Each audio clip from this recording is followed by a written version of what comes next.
Une des spécificités de l'enseignement catholique réside dans son modèle d'organisation. Aujourd'hui, 10 000 citoyens bénévoles s'engagent dans les 800 pouvoirs organisateurs des écoles de notre réseau. Ce modèle a bien entendu évolué au cours du temps en se structurant aujourd'hui sous forme d'ASBL garante des missions des écoles. Garante de la mission, ça veut dire qu'elles en sont responsables des projets éducatifs et des projets pédagogiques, et aussi qu'elles sont chargées de définir la politique globale, les grands axes stratégiques pour atteindre les grandes orientations que les pouvoirs organisateurs déterminent pour leurs écoles. Les conseils d'administration et les assemblées générales des ASBL, pouvoirs organisateurs, sont responsables de l'organisation et de la gestion des écoles, c'est-à-dire qu'elles sont responsables de mettre en place les moyens pour qu'effectivement ces écoles puissent être organisées. Quand je dis mettre en place des moyens, ça comprend aussi gérer des moyens humains, des moyens financiers qui leur sont octroyés par les pouvoirs publics. Et au cœur de la réussite de ce modèle figure la collaboration entre le pouvoir organisateur et la direction de l'école. Le directeur est souvent la personne centrale du système. Le PO doit à ce moment-là quand même veiller à ne pas se substituer au directeur. Cette collaboration doit se mettre en place progressivement, en sachant que c'est le conseil d'administration du pouvoir organisateur qui engage le directeur, qui commence donc, qui noue cette collaboration au point de départ. Collaboration qui est basée sur un lien de confiance a priori, mais aussi un lien de confiance qui se crée au fur et à mesure des collaborations et du travail du directeur. Mais cette collaboration est aussi basée sur la lettre de mission, qui est un texte qui cadre les missions que confie le pouvoir organisateur à son directeur.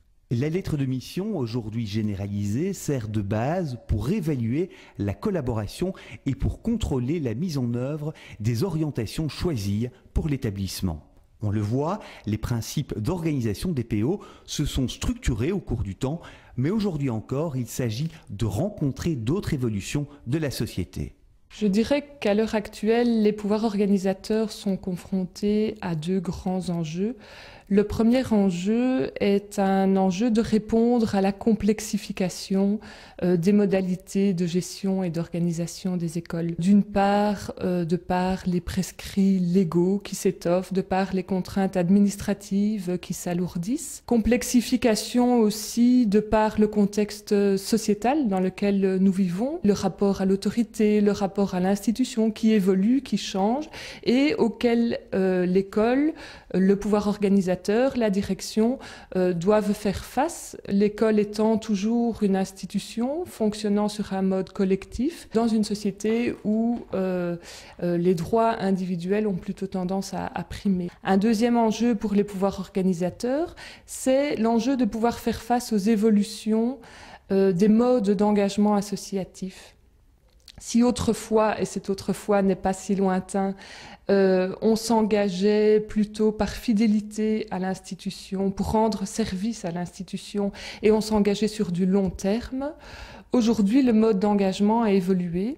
Alors je ne dis pas qu'on ne s'engage plus pour rendre service à l'institution, bien sûr que non, mais on s'engage avant tout pour son propre développement personnel, pour son bien-être, pour se sentir utile, etc. Et on remarque que l'engagement des volontaires se fait plutôt sur le court terme ou en tout cas sur des laps de temps beaucoup plus ponctuels que ce qu'on pouvait voir avant. Penser au renouvellement des PO est donc essentiel pour garantir la bonne organisation des écoles.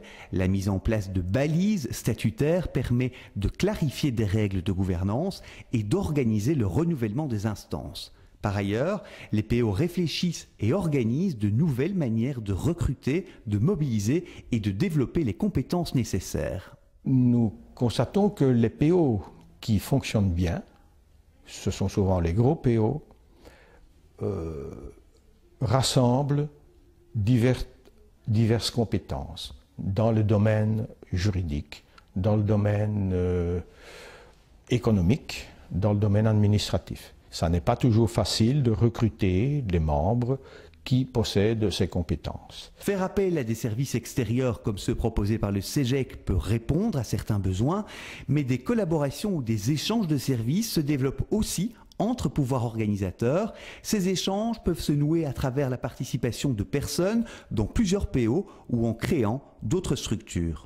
Les PO mettent aussi en place des collaborations beaucoup plus structurées. On peut parler des centres de gestion, on peut parler des fusions de pouvoirs organisateurs. Par ailleurs, favoriser l'investissement des personnes dans les PO nécessite la mise en place d'un soutien à ces volontaires. Des choses pour faciliter l'accès des personnes qui veulent s'engager dans les pouvoirs organisateurs en termes de formation, en termes d'information. Ce soutien passe aussi par une meilleure connaissance des pouvoirs organisateurs et de leur rôle, souvent méconnu, y compris dans les écoles. Et donc les PO qui ont une réelle légitimité dans le système scolaire puissent se faire connaître à l'interne de l'école, mais aussi à l'externe, auprès dans l'environnement proche de l'école.